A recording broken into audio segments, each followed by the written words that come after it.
Hello and good evening. Welcome to webinar training class tonight. My name is Rex Lang. I am the host for tonight.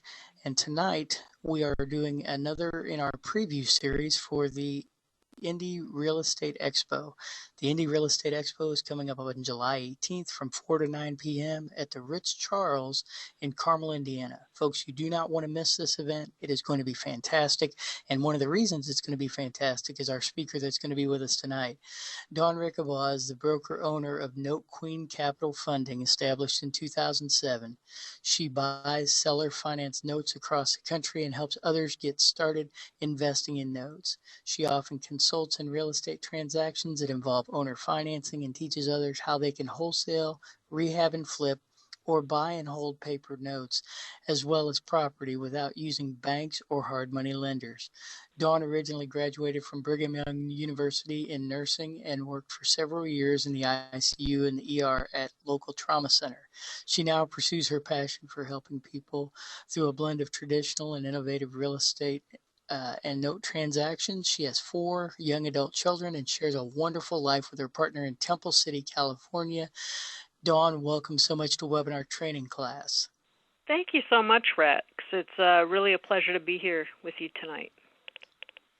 And we are excited to have you coming in for the expo. And for anyone who's not registered yet, www.saria.org. There are links all over the page to register, and it is free.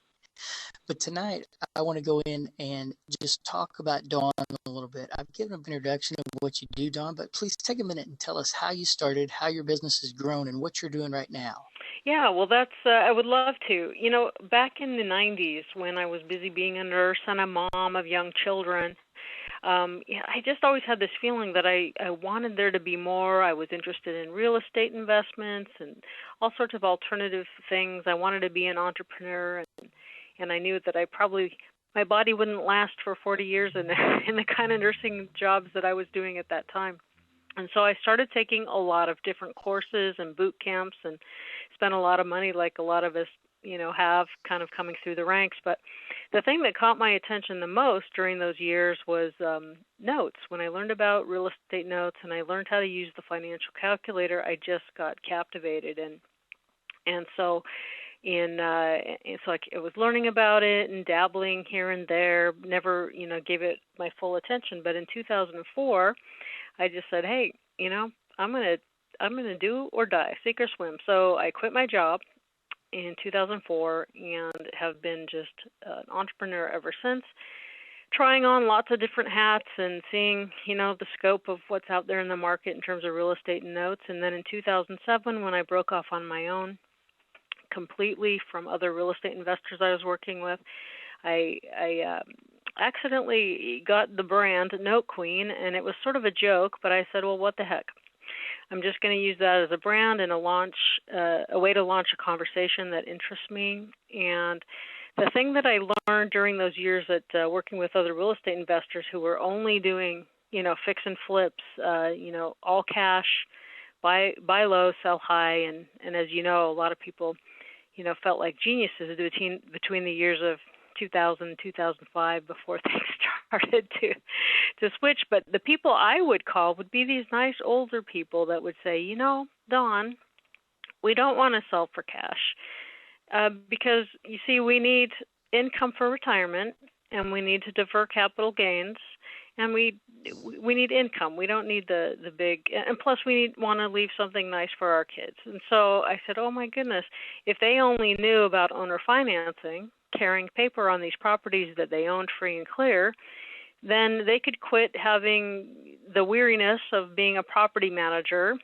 They could sell for the price they want.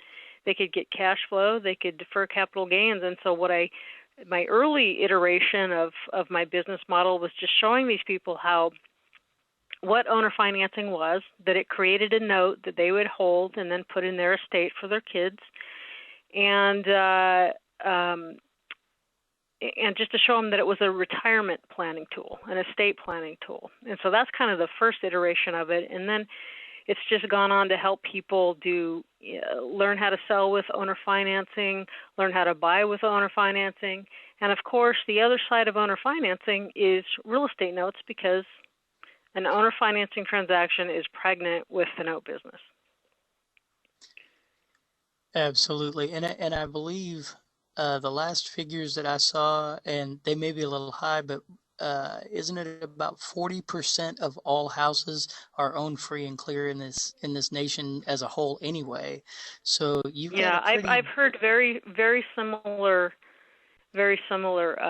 numbers. I don't know if it was exactly that, but there's an astonishingly high, all the news we hear about people who are underwater and things and foreclosures and blah, blah, blah.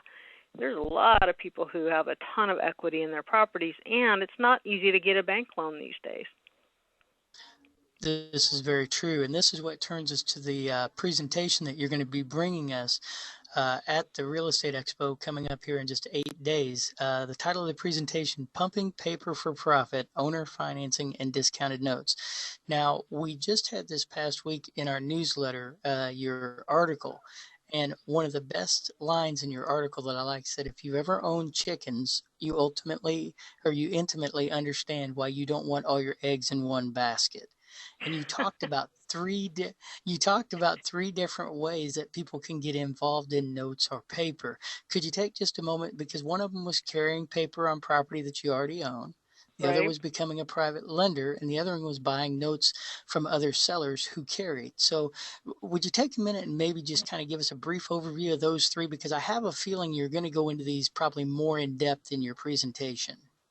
Yes, I definitely will, because what I want to do and what my goal will be in, I think, the hour and a half that I have with you folks out Yes. there is to make it very accessible and simple, to demystify it instead of make it more complicated so I can charge you an arm and a leg to learn about it. What I want is for most people to understand how much they already know about it, but they don't realize it. And here's the second part. In the beginning, it was retirement planning, and it was helping sellers who own their properties free and clear learn how to offer owner financing, carry a note, and then achieve their objectives.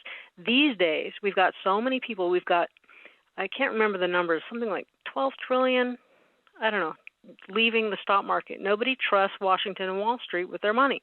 And so there's just millions and millions and millions of dollars looking for other more solid investments, things they can, taste and smell and hold in their hand or go stomp on it. So tons of money is finding its way into real estate and real estate related investments. And I'm seeing more and more and more people who are just going, hey, I got 25,000, 50,000, 200,000, 500,000. This is my retirement, and I don't want to lose any more of it. I need it to grow. And I've heard a lot of good things about notes, but I don't know how. And so that's kind of the stage for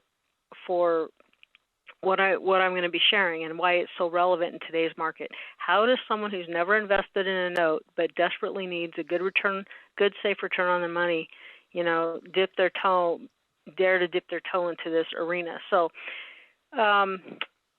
backing up, there's the primary mortgage market, the lending market is, if you can imagine a horizontal line and we've got three dots on it.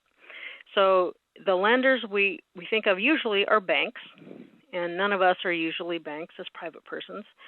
In the middle, I want you to envision someone who owns a property. Let's just say free and clear so it's simple. It doesn't have to be that way, though.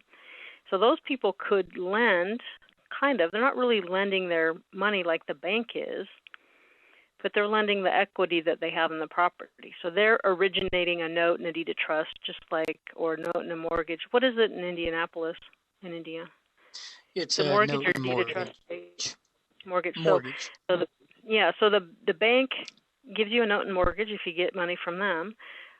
Someone who owns a piece of property, if they will carry for you as the buyer, they'll give you a note and a mortgage. And if you're an investor and you're buying a fix and flip and you go to a hard money lender for the money to buy the property, they will lend you money, and they'll want the same thing, a note and a mortgage. So that's where the notes are originated, on that primary mortgage market. So banks and private lenders lend money. Sellers who have a lot of equity can offer terms or lend their equity, so to speak. Now, if you go down to the second level, you have the secondary mortgage market. And usually we hear that in the context of Fannie and Freddie and, them securitizing, packaging up mortgages and selling them off, right?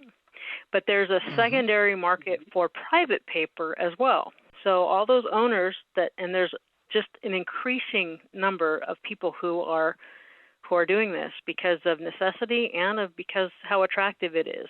Like let's say you're a seller and you could take all cash from your property and put it in a 1% CD at the bank after the capital gains.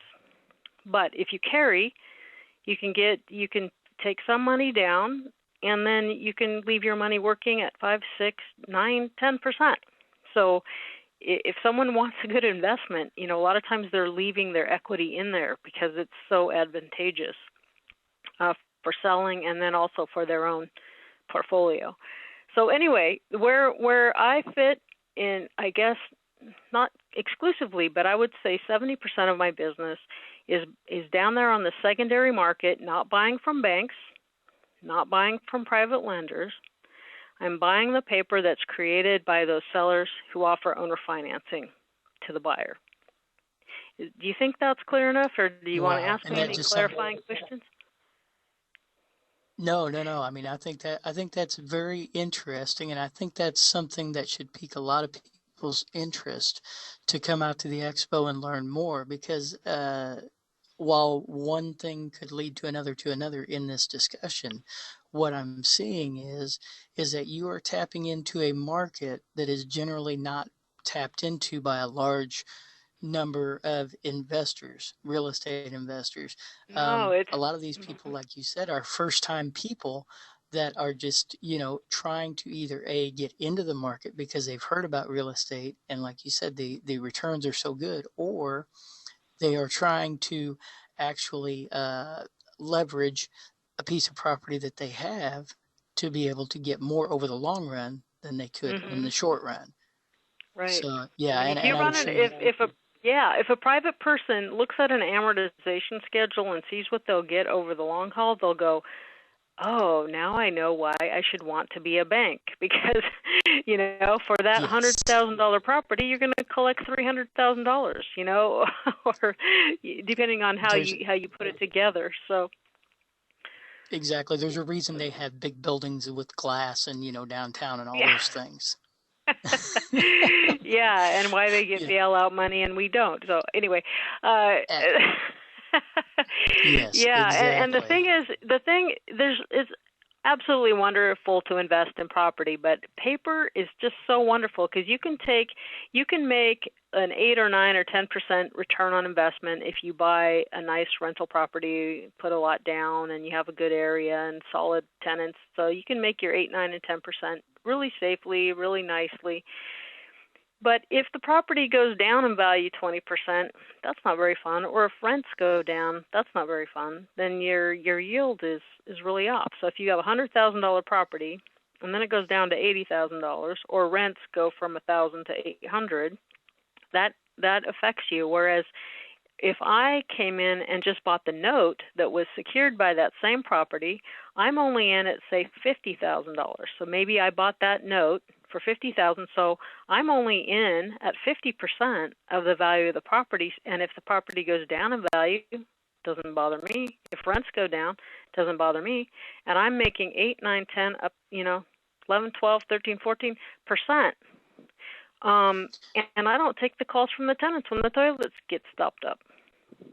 Exactly not. And you have the property itself as collateral against your note. So, I mean, there's just, and I know there are a lot of different ways this can go, but I know also tonight we just want to give people a taste and a preview of what to come out and see. So listen, folks, Thursday, July 18th from 4 to 9. Now, I know that Dawn will be speaking in the, I believe it's a 5:45 to 7:15 slot, so get there early. She's also going to have a table because we're going to have a speakers area where each one of the speakers will be, that each one will have a table.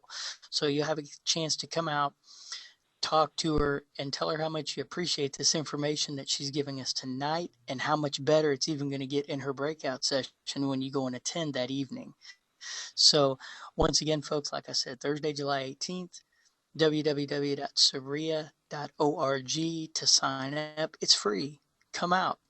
There is no other place that you're going to get this much information given to you to give you direction and focus on what you want to do. So, Dawn, any final words you'd like to give us tonight before we sign off? Sure. Just a couple parting thoughts, and thanks again in case I forget.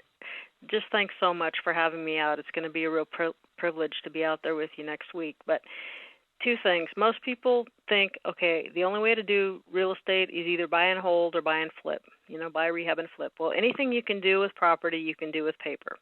You can buy and hold, you can buy and flip, you can buy, rehab, and flip. So there's a way to make short-term money, short, quick, broker fees or finder's fees or flip fees, or you can buy and hold them. And last thing I want to say is, by the time in my career, by the time I got to the point of mainly focusing on just buying, and I do a lot of consulting and direct investing, but by the time I got there, I didn't have a lot of my own money. It takes a lot to launch yourself in a completely new career when you got 4 kids and 2 mortgages. And so by the time I really got there, I learned how I could take a relatively small amount of my own money and leverage it into just phenomenal returns. And so anyone who's listening, I don't want them to get discouraged to say, well, I don't have $100,000. I can't buy a note. That's absolutely not true. There's so much opportunity in this niche right now and in the foreseeable future that it's just the best time to get involved and to learn a few things about this exciting niche in the business. Well, that sounds fantastic. And like I said, I just cannot wait for next Thursday. So, Dawn, we look forward to having you out. Again, thank you so much for joining us tonight, folks. Again, please remember to join us next Thursday at the Real Estate Expo, and we will see you all there. Thank you so much for joining us tonight, folks. Good night. Good night. Bye-bye.